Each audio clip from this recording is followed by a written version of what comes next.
Hello friends, welcome back to my channel Shana Goyal. So friends, I hope आप सभी fit and fine होंगे, healthy होंगे friends, and आपकी preparation अच्छे से चल रही होगी एग्जाम्स की। सो आज की वीडियो में मैं आपके साथ डिस्कस करने वाली हूँ इंटेलिजेंस का जो कंप्लीट टॉपिक है आपके साइकोलॉजिकल पर्सपेक्टिव इन एजुकेशन में। इंटेलिजेंस का कॉन्सेप्ट है, इसकी जो थ्योरीज हैं given by Spearman, Thurstone and Howard Gardner, ये तीनों की तीनों थ्योरीज आज के सेशन में हम डिस्कस करने वाले हैं। साथ ही में इंटेलिजेंस टेस्ट क्या है, आईक्यू लेवल क्या होता है, ये भी हम देखेंगे।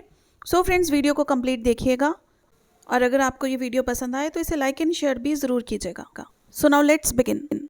तो देखिए, इंटेलिजेंस को हिंदी में जैसे बुद्धि कहते हैं कि कितना इंटेलिजेंट है कोई पर्सन, इसमें कितनी बुद्धि है, हम किसी को प्रॉब्लम दे दे कितनी जल्दी वो सॉल्व कर सकता है, या फिर किस डिफ़िकल्टी लेवल की कोई प्रॉब्लम सॉल्व करता है, या फिर रियल लाइफ में कोई सिचुएशन आ गई, कहीं झगड़ा हो रहा है तो कौन उसमें कूद कर उसको सॉल्व करेगा, उनकी प्रॉब्लम समझेगा।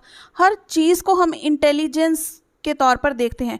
तो सबसे पहले ये चीज़ की बात क्यों हुई, क्योंकि क्वेश्चन अराइज हुआ था, What is intelligence?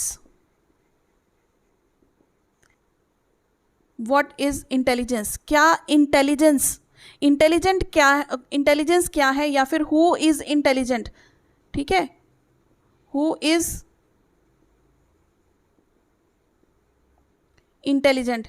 क्या वो पर्सन इंटेलिजेंट है जिसको आपने कुछ भी लर्न करने के लिए दे दिया, उसने 10 पेज 20 पेज बड़े इजीली लर्न कर लिए और फिर एज इट इज़ आपको वर्ड टू वर्ड सुना दिए। ठीक है, क्या वो पर्सन इंटेलिजेंट है, या फिर वो इंटेलिजेंट है जिसने लर्निंग तो नहीं की लेकिन उसने कंसेप्ट समझ लिया, आपने जो चीज़ पूछी उसने प्रैक्टिकल वो चीज़ करके दिखा दी, वो इंटेलिजेंट है। तो ये बहुत सारे क्वेश्चंस रोटेट करते थे, तो इसीलिए इस चीज़ का जवाब देते हुए काफ़ी सारी थ्योरीज आई जिनको हम डिस्कस करेंगे। थ्योरीज छोटी छोटी हैं लेकिन काफ़ी सारी हैं। ठीक है, तो इंटेलिजेंट हम क्या कहते हैं, इसकी डेफिनेशन क्या कहती है कि हु इज़ इंटेलिजेंट। वो पर्सन इंटेलिजेंट है जिसमें क्या है, एबिलिटी टू सॉल्व प्रॉब्लम्स। अब यहाँ पर प्रॉब्लम्स सिर्फ मैथमेटिक्स की प्रॉब्लम्स नहीं है, it is all round problems, चाहे वो आपके एजुकेशन को लेकर रिलेटेड हो या फिर रियल लाइफ के रिलेटेड हो। ठीक है, तो सॉल्व कर सकता है जो बंदा प्रॉब्लम, उसमें एबिलिटी है उसको सॉल्व करने की, उसको इंटेलिजेंट कहा जाता है। प्लस जिसमें हो पावर ऑफ रीजनिंग,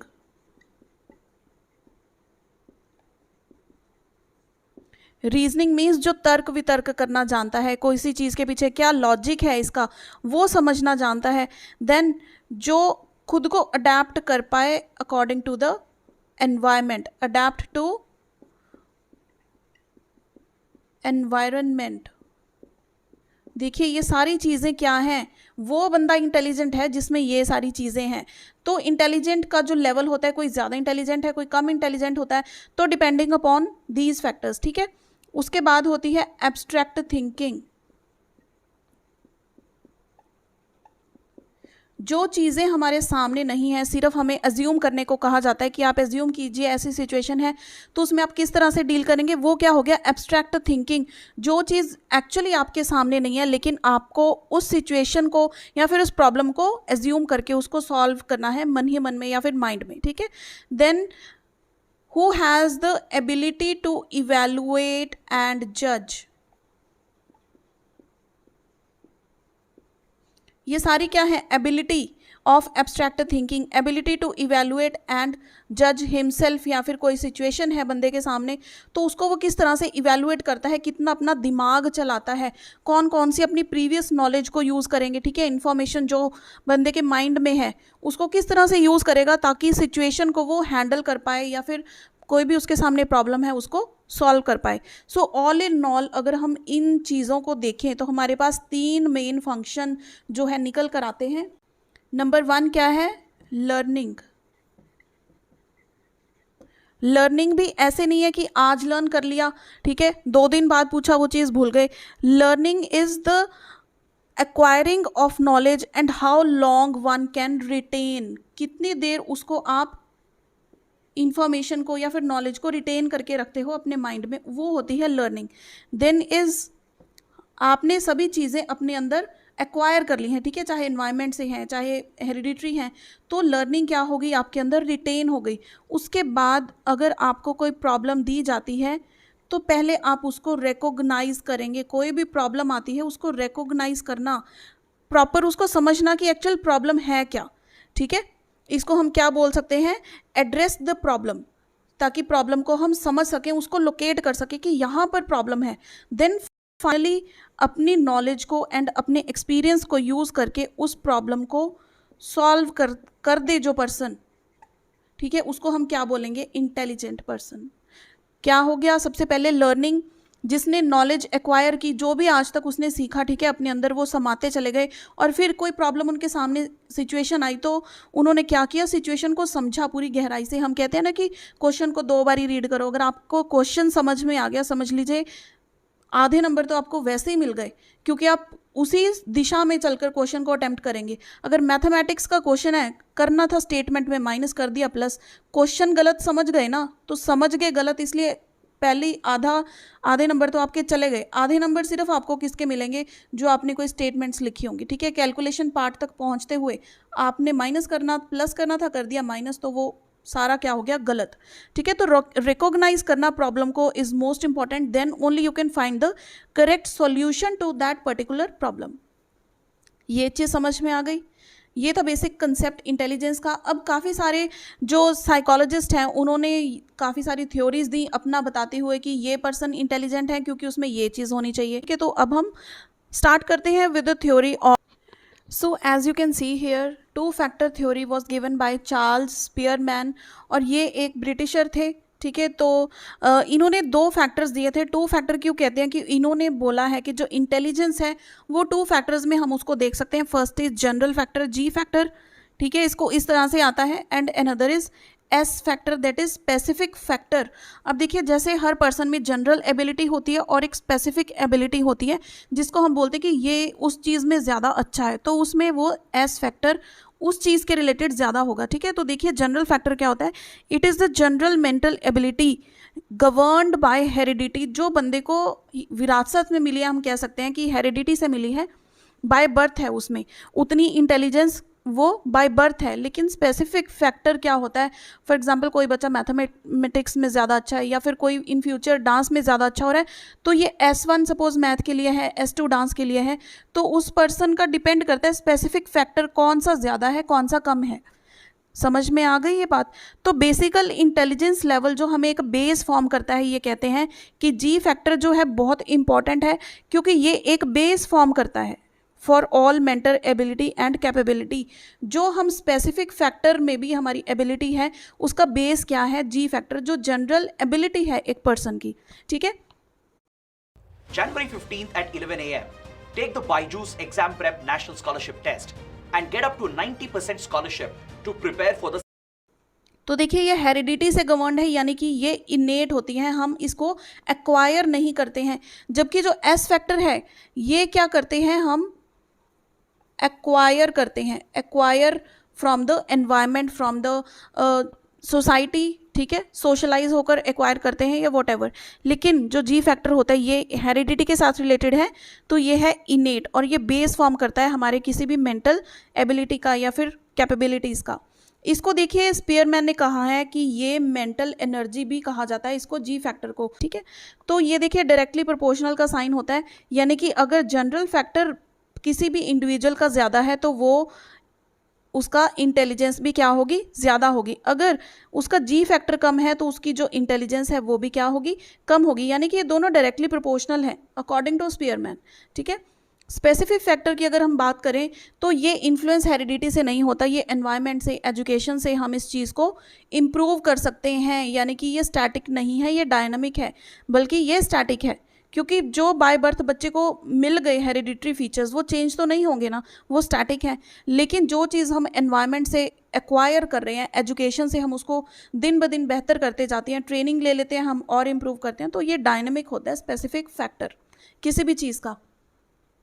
अब एक ही पर्सन में हो सकता है मैथमेटिक्स का फैक्टर जो है हाई हो और इंग्लिश का फैक्टर कम हो, और डांस का फैक्टर हाई हो, सिंगिंग का फैक्टर कम हो, किसी भी तरह का डिफरेंट होते हैं एस फैक्टर्स। सभी पर्सन्स में एस फैक्टर्स डिफरेंट हो सकते हैं, उनका जो लेवल है वो डिफरेंट हो सकता है, या फिर विद इन वन पर्सन एक पर्सन के खुद के जो एस फैक्टर्स हैं वो भी डिफरेंट हो सकते हैं। सो एक पर्सन में देखिए एक जी फैक्टर है तो उसके पास काफ़ी सारे एस फैक्टर्स होंगे।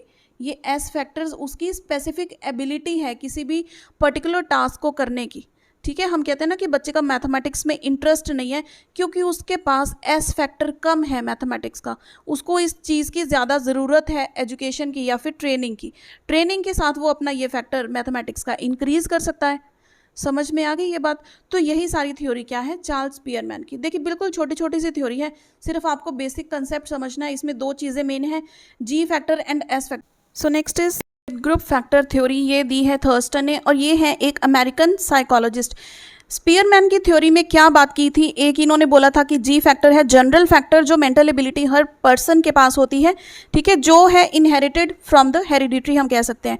और स्पीयरमैन ने क्या कहा था, एक होता है एस फैक्टर जो स्पेसिफिक फैक्टर स्पेशल एबिलिटी होती है हर बच्चे की, ठीक है, अपने लेवल के हिसाब से होती है, किसी के एस फैक्टर ज़्यादा होता है किसी का कम होता है। लेकिन जो थर्स्टन है इन्होंने इस चीज़ को डिनाई किया, कोई जनरल या फिर स्पेसिफिक एबिलिटी नहीं होती है, लेकिन इन्होंने दी हैं हमें 7 प्राइमरी मेंटल एबिलिटीज़। ठीक है, 7 प्राइमरी मेंटल एबिलिटीज़, अभी हम वो डिस्कस करेंगे। ठीक है, थोड़ा बेसिक कंसेप्ट देखते हैं पहले। तो उन्होंने बोला कि अगर मेंटल एबिलिटी है कोई पर्सन की, कोई भी टास्क अगर हमने करना है तो उसमें हमारी मेंटल एबिलिटी लगती है।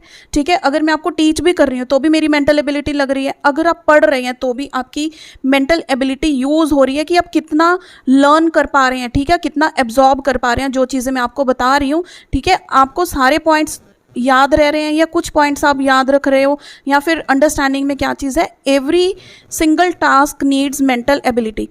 तो अब इन्होंने कहा है कि मेंटल एबिलिटी अगर होती है ना, कोई स्पेसिफिक फैक्टर्स नहीं होते, लेकिन it is in the form of cluster of factors. For example A B C, अगर कोई आप एक टास्क कर रहे हो तो उसके लिए कोई जी या एस फैक्टर नहीं चाहिए, लेकिन काफ़ी सारे आपके मेंटल एबिलिटी के फैक्टर्स चाहिए होते हैं। For example A B C, कोई अदर टास्क कर रहे हो उसके लिए आपको क्लस्टर ऑफ फैक्टर्स हम बोलते हैं।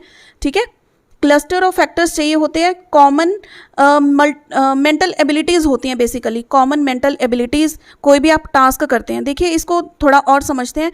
अब देखिए जो हर टास्क के लिए आप एबिलिटीज़ यूज़ करते हैं, इनमें एक क्या होता है, प्राइमरी फैक्टर। एक प्राइमरी फैक्टर जो पूरी इन एबिलिटीज़ के लिए कॉमन होता है या इस चीज़ को डिनोट करता है। तो ऐसे जो ये है अनदर मेंटल एबिलिटी, इनका भी एक प्राइमरी फैक्टर होगा। ठीक है, कोई और आप टास्क कर रहे हैं उसके लिए जो आपका क्लस्टर ऑफ एबिलिटीज़ यूज़ हो रहा है उसका भी एक कोई ना कोई प्राइमरी फैक्टर होता है। ठीक है, और ये जो सभी के अलग अलग प्राइमरी फैक्टर्स हैं ये इंडिपेंडेंट होते हैं। These are not dependent on each other. इन सभी का आपस में कोई लेना देना नहीं होता, सभी इंडिपेंडेंट प्राइमरी फैक्टर्स हैं। इसका अपना प्राइमरी फैक्टर है, इस चीज़ का अपना है। ठीक है, तो डिपेंडिंग अपॉन द टास्क कि आप कौन सा टास्क यूज़ कर रहे हैं, वहाँ पे आपकी कौन कौन सी मेंटल एबिलिटी यूज़ हो रही है, तो उसका एक प्राइमरी फैक्टर होता है। और अनदर इम्पॉर्टेंट थिंग कि ये जो प्राइमरी फैक्टर्स होते हैं सभी ये इंडिपेंडेंट होते हैं। ये बहुत इंपॉर्टेंट वर्ड है। ये सभी प्राइमरी फैक्टर्स क्या होते हैं, इंडिपेंडेंट ऑफ ईच अदर, कोई लेना देना नहीं किसी के साथ, सिर्फ टास्क को देखकर वो प्राइमरी फैक्टर अपना फॉर्म में आता है। ये चीज़ क्लियर हो गई। अब जो इसकी 7 प्राइमरी मेंटल एबिलिटीज़ हैं हम वो देख लेते हैं। देखिए 7 PMA, 7 प्राइमरी मेंटल एबिलिटीज़, ये आपने याद रखनी है। किसने दी हैं, ये थर्स्टन ने। ठीक है, थर्स्टन ने क्या दी है, 7 प्राइमरी मेंटल एबिलिटीज़। तो नेम आपको याद रह जाएंगे, इसके बाद जब हम थॉर्नडाइक की करेंगे ना तो आपको कन्फ्यूजन नहीं होगी इसमें। तो अभी हम 7 इसके मेंटल एबिलिटीज़ देखते हैं। So here you can see the 7 primary mental abilities. हमने डिस्कस किया है ना कि हर जो क्लस्टर होता है उसमें एक एक प्राइमरी मेंटल एबिलिटी होती है, तो वो इन्हीं 7 में से कोई एक प्राइमरी मेंटल एबिलिटी होती है कोई भी टास्क करने के लिए। अब देखिए ये सभी इंडिपेंडेंट है एक दूसरे से, डिपेंडेंट नहीं है एक दूसरे पे, इन सभी का अपना मीनिंग है। Discussing this, so first is verbal mental ability. जैसे आपने रीजनिंग डेफिनेटली की होगी, अगर आप बीएड में भी आए हैं तो एंट्रेंस टेस्ट आपने दिया होगा। रीजनिंग मेंटल एबिलिटी में ना क्या होता है, वर्बल रीजनिंग होती है जहाँ पे आपको उसके वर्डिंग को समझना होता है। चाहे इंग्लिश है, हिंदी, पंजाबी, सभी लैंग्वेजेस का कॉम्प्रीहेंशन होता है ना, तो वहाँ पर उसके वर्ड्स को समझना, फिर दिए गए क्वेश्चंस को आंसर करना। तो क्वेश्चन वर्ड्स को समझने तक का जो लेवल होता है वो होता है वर्बल मेंटल एबिलिटी, कि आप वर्बली उस चीज़ को किस तरह अपने माइंड में एब्जॉर्ब कर रहे हैं, किस तरह आप समझ पा रहे हैं जो भी वर्ड्स आपको दिए हुए हैं। क्लियर हो गई ये चीज़। यहाँ पर है सिर्फ अपने माइंड में एब्जॉर्ब करने तक की बात। उसके बाद है वर्ड फ्लुएंसी। वर्ड फ्लुएंसी अब आपने यहाँ पर एब्जॉर्ब किया, ठीक है। तो वर्ड फ्लुएंसी में क्या होता है कि आपके सामने अगर कोई भी न्यू वर्ड्स आपको बहुत इंस्टेंटली बनाने हैं, ठीक है, तो आपकी स्पीड क्या है, कितनी फ्लुएंटली, हम बोलते हैं ना how to speak English fluently. Fluently मतलब बिल्कुल फॉर्म में और एकदम से इंस्टेंट, ऐसे नहीं है कि रुक रुक कर आप बोल रहे हैं। तो वर्ड फ्लुएंसी भी ऐसी होता है। आपने एक गेम खेली होगी, एग्जांपल मैं आपको देती हूँ। एक तो होती है अंताक्षरी, जैसे हम खेलते हैं ना, हमें वर्ड दे दिया, स्टार्टिंग का वर्ड दे दिया या फिर एंडिंग का वर्ड दे दिया, तो हमने उससे झट से सॉन्ग सोच कर गाना होता है। तो वो क्या होगी, वर्ड फ्लुएंसी। आपको वर्ड दे दिया, आपने अलग अलग न्यू वर्ड्स फ्रेम करने हैं उससे, ताकि आप अंताक्षरी में उसका सॉन्ग गा पाएँ। या फिर एक होती है कि नेम प्लेस एनिमल थिंग, अगर आप सभी ने खेली हो, बचपन में हम सभी खेलते थे। एक लेटर सपोज हमें एल दे दिया, तो एल से ही हमने नेम लिखना है, प्लेस लिखनी है, एनिमल एंड थिंग। 30 सेकेंड्स का टाइम दिया जाता था या फिर 15 सेकेंड का, तो ये चारों चीज़ें हमें उतने टाइम में लिखनी है। तो ये भी क्या है, वर्ड फ्लुएंसी। लेटर दे दिया, स्टार्टिंग वाला लेटर हो सकता है, एंडिंग वाला लेटर हो सकता है, या फिर मिड लेटर भी हो सकता है। ये सिर्फ मतलब मैंने आपको एग्जांपल दिया ताकि आपको ये चीज़ समझ में आ जाए।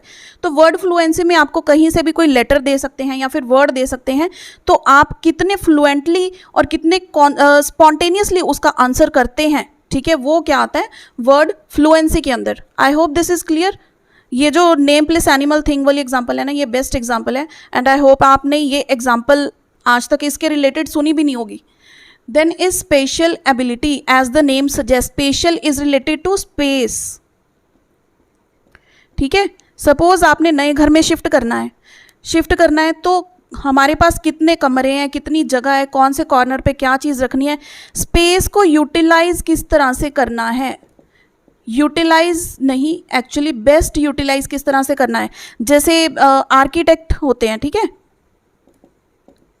जो बच्चे इस फील्ड में जाते हैं, आर्किटेक्ट होते हैं, उनके पास डिज़ाइन होता है, पूरी स्क्वायर में एरिया होता है ना, कि कितने स्क्वायर यार्ड में कितना एरिया है आपके पास, उसको कवर करना है। उसमें फिर हमने 2 रूम्स बनाने हैं, वॉशरूम बनाना है, पूजा रूम बनाना है, यहाँ पे पोर्च बनाना है गाड़ी के लिए, है ना, बैक एरिया छोड़ना है थोड़ा सा। तो ये सब डिज़ाइन स्पेस को देखकर आर्किटेक्चर बोलते हैं, इसको आर्किटेक्ट करते हैं। तो ये सब क्या आता है स्पेशल एबिलिटी में, कि आप गिवन स्पेस को किस तरह से बेस्ट ऑर्गेनाइज कर सकते हैं, उसको बेस्ट यूज़ कर सकते हैं। क्लियर हो गई ये चीज़। तो जिनके पास स्पेशल एबिलिटी वाला फैक्टर है, जैसे घर में शिफ्ट करने की बात की, तो आप बाकी सभी फैक्टर्स भूल जाते हैं। वर्बल मेंटल एबिलिटी से आपने क्या लेना, स्पेशल मेंटल एबिलिटी आपकी उस टाइम पे यूज़ हो रही है, ठीक है। स्पेशल मेंटल एबिलिटी की ये स्पेस को किस तरह हम अरेंज कर सकते हैं। क्लियर हो गई ये चीज़। Then is perceptual ability. Perceptual is related to perceive. Perceive करना किसके थ्रू, हमारी जो सेंसेस हैं, हमारी सेंसेस के थ्रू परसीव करना।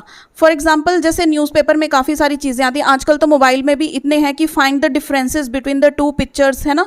2 पिक्चर्स आपको दी जाती हैं और आपने उन दोनों में से डिफरेंसेस साथ साथ फाइंड आउट करने हैं।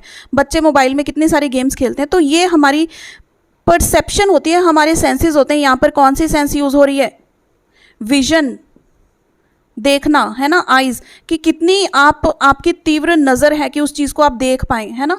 जैसे सेंसेस अक्सर ड्रेसिंग सेंस में बहुत यूज़ होती है। जब भी कोई शादी के लिए तैयार होकर जाता है या फिर कहीं पार्टी में जाते हैं, तो स्पेशली गर्ल्स में ये चीज़ होती है, उनकी जो देखने की शक्ति है वो ज़्यादा बढ़ जाती है। देखते हैं किसने कौन सी ज्वेलरी पहनी है ना, क्या ड्रेसअप किया है। इवन सिंगल थिंग काफ़ी गर्ल्स की हैबिट होती है नोट करना। तो वो क्या होते हैं, अपनी सेंसेस बहुत ज़्यादा यूज़ करते हैं वहाँ पर। Clear. Then is numerical ability. Numerical ability is related with mathematics. जो भी पजल्स आप, जिसमें न्यूमेरिकल पोर्शन आता है, ठीक है, सॉल्व करना होता है कोई भी मैथ का सम या फिर रिडल्स। आपने एक एग्जांपल देखी होगी, आई थिंक स्पेलिंग मैंने सही लिखे हैं, सुडोकू की एग्जांपल होती हैं, जिसमें आपके पास 9 कॉलम्स बने होते हैं कुछ इस तरह से, और आपने 1 से लेकर 9 तक नंबर अरेंज करने हैं इसमें। तो ऐसे काफ़ी सारे कॉलम्स होते हैं। तो कोई भी नंबर आपने किसी ब्लॉक में रिपीट नहीं करना होता है, और डायगनली भी 1 to 9 होने चाहिए, हॉरिजॉन्टली वर्टिकली 1 to 9। तो ये भी क्या है, न्यूमेरिकल एबिलिटी की आपकी एग्जाम्पल है। क्लियर हो गई ये चीज़। Then next is reasoning ability, तर्क करना, तर्क वितर्क, किसी भी चीज़ के पीछे लॉजिक फाइंड आउट करना, क्वेश्चनिंग देखना, ठीक है, तो वो क्या होता है, रीजनिंग एबिलिटी। ये हम काफ़ी कर चुके हैं, कंपैरिजन हो जाता है। Then is memory ability, memorize करना, किसी भी चीज़ को आप कितनी फास्ट लर्न कर सकते हैं, ठीक है, लर्न करने के बाद कितना उसको रिकॉल कर सकते हैं एंड कितना उसको मेमोराइज कर सकते हैं। मेमोरी आपकी कितनी ज़्यादा है। फॉर एग्जांपल आप किसी के घर पे गए, फर्स्ट टाइम गए, उसके घर की रास्ता जो है बहुत जिगजैग वे से है, तो अगर आप सेकंड टाइम जाएंगे, क्या आपको वो रास्ता याद रहेगा या नहीं रहेगा? This an example of memory ability, ठीक है, समझ आ गई ये चीज़। तो ये है 7 primary mental abilities. Verbal mental ability, word fluency, special ability, perceptual ability, numerical ability, reasoning ability, memory ability, ठीक है। इनका मीनिंग आई एम श्योर आपको समझ में आ गया होगा। So now moving on to the next theory, multiple intelligence theory, कि ये थ्योरी है मल्टीपल इंटेलिजेंस की, यानी कि इंटेलिजेंस मल्टीपल होती है, ठीक है, मल्टी फैक्टर नहीं, मल्टीपल टाइप की इंटेलिजेंस होती है। तो ये थ्योरी दी है हॉवर्ड गार्डनर ने इन हिज बुक, इनकी एक बुक थी फ्रेम्स ऑफ माइंड। ये आपको याद रखनी है क्योंकि इस पर भी क्वेश्चन आया हुआ है टेट के पेपर में कि कौन सी बुक में गार्डनर ने अपनी मल्टीपल इंटेलिजेंस थ्योरी का जिक्र किया है, उसके बारे में बताया है। तो बुक का नाम है फ्रेम्स ऑफ माइंड। तो इसमें इन्होंने 8 टाइप्स ऑफ इंटेलिजेंस के बारे में बताया है, जिसमें हम डिटेल में यहाँ पर करने वाले हैं। तो वो जो 8 टाइप्स ऑफ इंटेलिजेंस बताई हुई है वो क्या है, इन्होंने बोला कि वो इंडिपेंडेंट है, एक दूसरे पर डिपेंडेंट नहीं है, किसी भी तरह का रिलेशन नहीं है। अगर हम एक की बात कर रहे हैं तो दूसरे का उसमें जिक्र नहीं आएगा, एंड सो। इतना बेसिक कंसेप्ट क्लियर हुआ। तो अभी हम देखते हैं 8 टाइप्स ऑफ इंटेलिजेंस जिसका इन्होंने जिक्र किया है। अब देखिए ये जो 8 टाइप्स इन्होंने बताई हैं ये बहुत इंपॉर्टेंट है क्योंकि यहीं से क्वेश्चन आता है। फर्स्ट है लिंग्विस्टिक टाइप। तो लिंग्विस्टिक में वो पर्सन आते हैं जो रीड लैंग्वेज के रिलेटेड है, ये चीज़ जो लैंग्वेज में किसी भी लैंग्वेज को अच्छे से रीड कर सकते हैं, राइट कर सकते हैं, उसको समझ सकते हैं, लिसन, अंडरस्टैंड और स्पीक। हम ये चीज़ें कहते हैं ना लैंग्वेज के बारे में कि लिख सकता है बंदा, उसको पढ़ सकता है अच्छे से, उसको सुन सकता है एंड उसको बोल भी सकता है, ठीक है। लैंग्वेज कितनी परफेक्टली आप यूज़ कर सकते हैं। फॉर एग्जाम्पल कोई पोएट होता है जिसको राइमिंग वर्ड्स बनाने आते होते हैं ना, तो वो क्या है, लिंग्विस्टिक इंटेलिजेंस में आता है। ये प्रोफेशन है। तो देखिए इसमें पोएट आ सकता है या फिर लॉयर आ सकते हैं। अपनी बातों से ही वो क्या कर देते हैं, सभी चीज़ों को इन्फ्लुएंस कर देते हैं, पूरा केस इधर का उधर पलट देते हैं। क्लियर हो गई। तो अब देखिए नेक्स्ट क्या है, म्यूज़िकल। म्यूज़िकल बिल्कुल सिंपल जो हमें समझ आ रहा है, इसका मीनिंग भी वही है। म्यूज़िकल होता है या फिर जिनको रिदम की समझ हो, रिदम की समझ हो, ठीक है, जो सॉन्ग्स गाते हैं, सॉन्ग्स बनाते हैं। कौन आ जाएगा इसमें, जो सिंगर्स हैं, ठीक है, म्यूजिक कंपोजर्स। अब इसमें भी देखिए म्यूजिशियन में 2 तरह के होते हैं। एक तो होता है इंस्ट्रूमेंटल। इंस्ट्रूमेंटल मीन्स कोई भी आप साज बजा रहे हैं, like Casio, guitar, piano, tabla, ये क्या हो गया सारा इंस्ट्रूमेंट में। और सेकंड हो गया वोकल म्यूजिक, जो गाने की बात होती है, ठीक है, सिंगिंग की बात होती है। तो इन दोनों के अंदर जो भी प्रोफेशन के लोग आते हैं वो किस में आएंगे, म्यूजिकल इंटेलिजेंस है उन लोगों के पास, ठीक है, नॉलेज है, तो ये सभी इसके अंडर आएंगे। क्लियर हो गई ये चीज़। नेक्स्ट देखिए लॉजिकल क्या है। लॉजिकल है कि जो पर्सन्स को किसी भी चीज़ की कैलकुलेशन वो बहुत इजीली कर पाते हैं, लॉजिकल होता है उनका माइंड, ठीक है। हम कह सकते हैं कि कैलकुलेटिव माइंड या फिर साइंटिफिक वे ऑफ थिंकिंग होती है उनकी, साइंटिफिक थिंकिंग हो गई, ठीक है। तो ये सभी पर्सन्स किस में आते हैं, लॉजिकल में। तो इसका प्रोफेशन क्या हो जाएगा, लॉजिकल का प्रोफेशन होगा लाइक कोई भी आपके मैथमेटिक्स के टीचर हैं, ठीक है, कोई साइंटिस्ट है, वो किस में आएंगे, लॉजिकल में। Then is spatial. अब स्पेशल को हम बहुत डिटेल में पहले भी डिस्कस कर चुके हैं कि जिसको स्पेस की बहुत अच्छी जानकारी होती है कि इतनी जगह है उसको किस तरह से यूटिलाइज करना है, तो वो होता है स्पेशल में, ठीक है। सिंपल इसकी एग्जांपल हमने क्या की थी, आर्किटेक्ट का प्रोफेशन होता है, ठीक है, आर्किटेक्ट देन इसमें आएंगे पायलट भी, क्योंकि उनके पास देखिए मैप हो ना हो लेकिन वो एरिया को देखकर, जब वो पायलट चाहे एरोप्लेन के हों या शिप के हों, ठीक है, किसी भी चीज़ के पायलट हो, तो वो क्या जगह को देखकर अपनी पार्किंग करते हैं व्हीकल की, ठीक है, तो वो क्या हो गए पायलट। प्रोफेशन समझ आ गया। स्पेशल में इसमें क्या होती है, बेसिकली 3D व्यूइंग होती है। 3D व्यूइंग होती है कि हम किसी स्पेस को किस तरह से यूज़ कर सकते हैं। इसमें आर्टिस्ट आ जाते हैं, डिज़ाइनर आ जाएंगे, ठीक है, आर्किटेक्ट एंड पायलट। ये चीज़ समझ में आ गई स्पेशल में। Then is bodily kinesthetic. अब काइनेस्थेटिक मीन्स जो खुद से करने की बात होती है। खुद से करने की बात किसके साथ, दैट इज़ बॉडीली, यानी कि जो अपनी बॉडी से काम लेते हैं, जिसके पास इस तरह की इंटेलिजेंस होती है। कौन आएंगे इसमें, बताइए एग्जाम्पल मुझे। एथलेटिक्स होते हैं जो, एथलेटिक्स, ठीक है, इसमें आ जाएंगे डांसर्स, क्योंकि वो पूरी बॉडी उनकी यूज़ होती है जब वो डांस करते हैं, डांस की उनको अच्छे से समझ है। क्लियर है ये चीज़, ठीक है। इसके बाद हम कह सकते हैं ये तो फुल बॉडी मूवमेंट हो गई, लेकिन जो सिर्फ फिंगर्स की मूवमेंट होती है, हमने किया था ना fine motor skills, gross motor skills, तो बॉडी के अंदर ही आते हैं ना। वो पेंटिंग अगर कोई पर्सन कर रहा है, हम कहते हैं इसके हाथों में जादू है ना, हाथों में जादू है, बहुत अच्छे से पेंटिंग क्या पिक्चर बनाई है, तो वो भी क्या हो गए बॉडीली काइनेस्थेटिक में पेंटिंग कर रहे हैं। यानी कि पेंटर्स, डांसर्स, एथलीट्स जो होते हैं, ये सभी किस में आएंगे, बॉडीली काइनेस्थेटिक में। एक और आ सकते हैं लाइक स्विमर्स।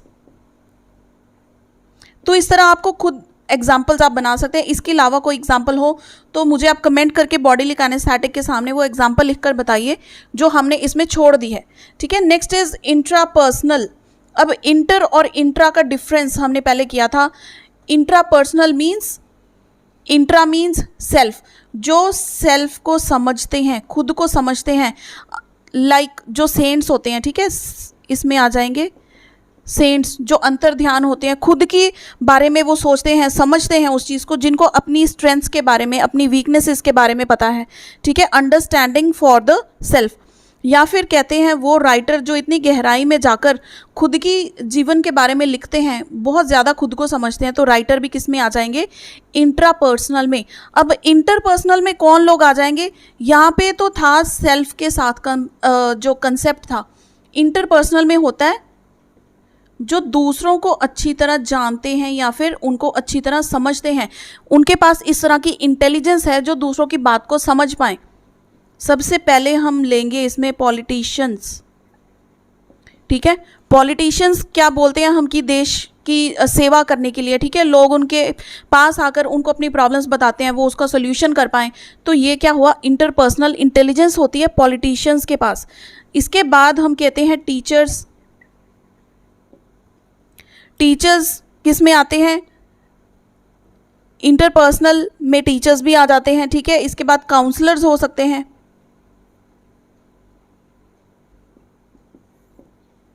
अब इसमें लॉजिकल में हमने किया था ना टीचर्स, वो मैथमेटिक्स टीचर थे, क्योंकि वो लॉजिक फॉर्म करते हैं चीज़ों को, कैलकुलेटिव माइंड होता है उनका, साइंटिफिक माइंड होता है, ठीक है।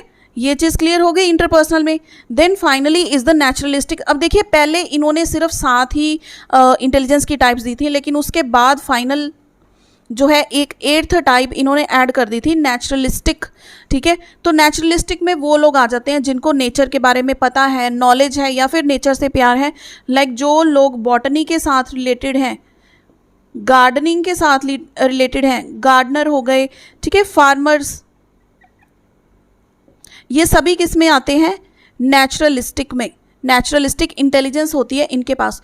तो ये आपको बेसिकली इसमें क्वेश्चन फ्रेम 90% चांसेस क्या होते हैं, इसमें से क्वेश्चन आएगा, आपको प्रोफेशन दिया जाएगा और आपसे पूछा जाएगा कि ये किस टाइप ऑफ इंटेलिजेंस के अंडर आता है। तो अभी आपको इन सभी के एग्जांपल्स पता लग गई हैं। कोई और एक्स्ट्रा एग्जांपल्स आप इसके रिलेटेड खुद फ्रेम भी कर सकते हैं, ठीक है। तो ये मल्टीपल इंटेलिजेंस का यहाँ पे टॉपिक था। और इसके बाद देखिए इन्होंने एक 9th भी दी थी जिसका ज़्यादा जिक्र भी नहीं हुआ, वो थी एग्जिस्टेंशियलिज्म।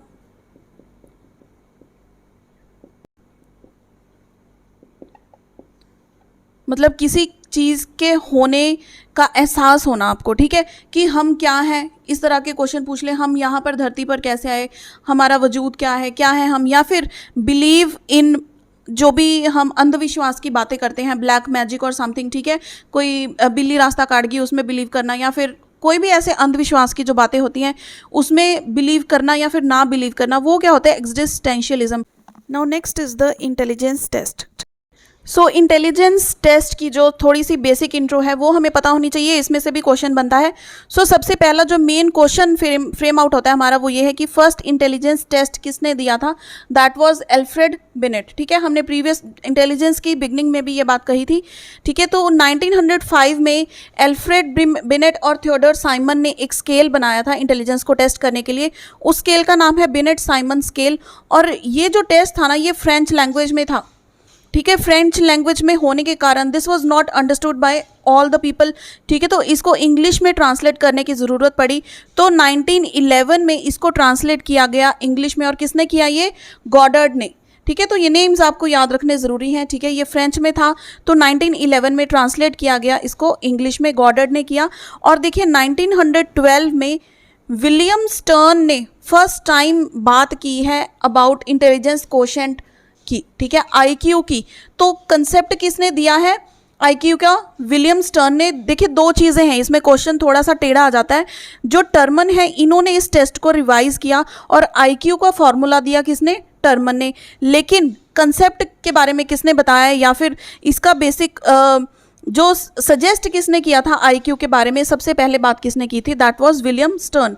लेकिन इन्होंने क्या किया, उस टेस्ट को रिवाइज कर दिया 1916 में लुइस टर्मन ने इन स्टैनफोर्ड यूनिवर्सिटी, इसलिए उस टेस्ट का नाम क्या पड़ गया, स्टैनफोर्ड बिनेट टेस्ट। बिनेट क्यों, क्योंकि यहीं से तो बात शुरू हुई थी बिनेट साइमन स्केल से, जिन्होंने इंटेलिजेंस टेस्ट को मेजर करने के लिए एक स्केल बनाया था, ठीक है। इसलिए स्टैनफोर्ड यूनिवर्सिटी में टर्मन ने ये टेस्ट को रिवाइज किया, तो स्टैनफोर्ड बिनेट टेस्ट इसका नाम पड़ गया।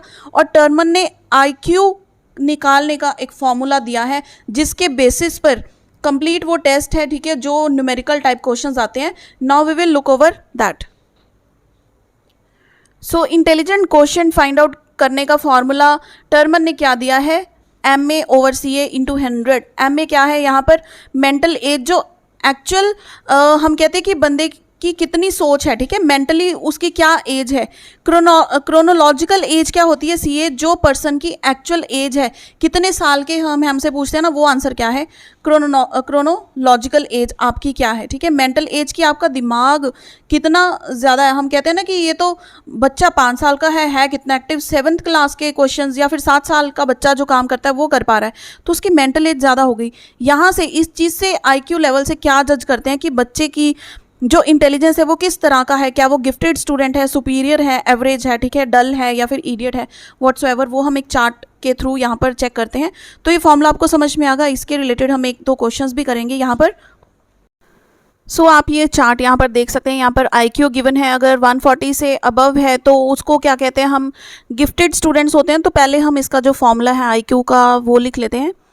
IQ is equal to mental age divided by chronological age multiply by 100।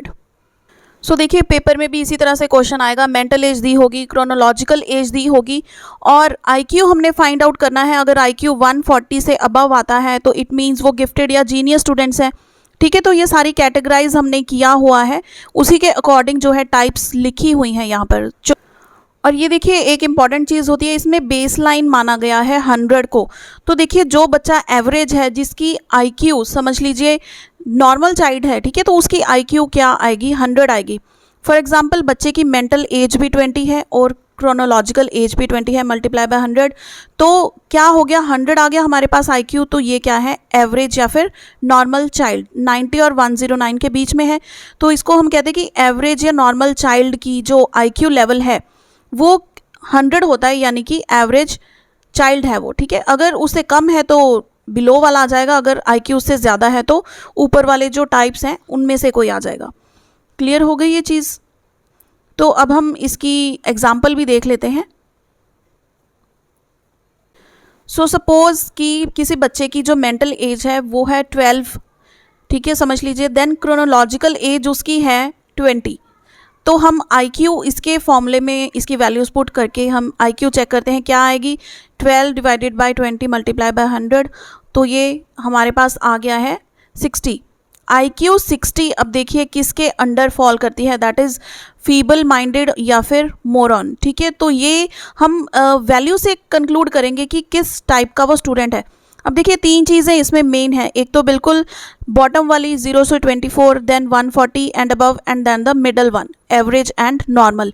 ये तीनों इंपॉर्टेंट है और यही आपको बेसिकली याद रखनी है कि जो इडियट्स होते हैं, समझ लीजिए 0 से लेके 24 जिनका IQ लेवल आता है, इनको अगर आप स्कूल में भी एडमिशन दिला दें, किसी कोचिंग से ये पढ़ नहीं सकते हैं। ठीक है, ये IQ लेवल इनका इंक्रीज़ नहीं हो सकता है। ठीक है, तो एवरेज की हम बात कर ही चुके हैं, तो उसके बाद होते हैं गिफ्टेड या फिर जीनियस 140 एंड अबव। सो देखिए ये चार्ट भी बहुत इंपॉर्टेंट है, तो एग्ज़ाम में आप ये चार्ट भी बनाकर आ सकते हैं। और यहाँ पर हमारा आज का ये सेशन इंटेलिजेंस का ये भी होता है कंप्लीट। सो फ्रेंड्स, आने वाले सेशंस में और इम्पॉर्टेंट टॉपिक्स हम डिस्कस करेंगे, तो चैनल पर बने रहें। और वीडियो हेल्पफुल रही हो इसे लाइक एंड शेयर ज़रूर कीजिएगा। See in the next session, till then keep watching friends.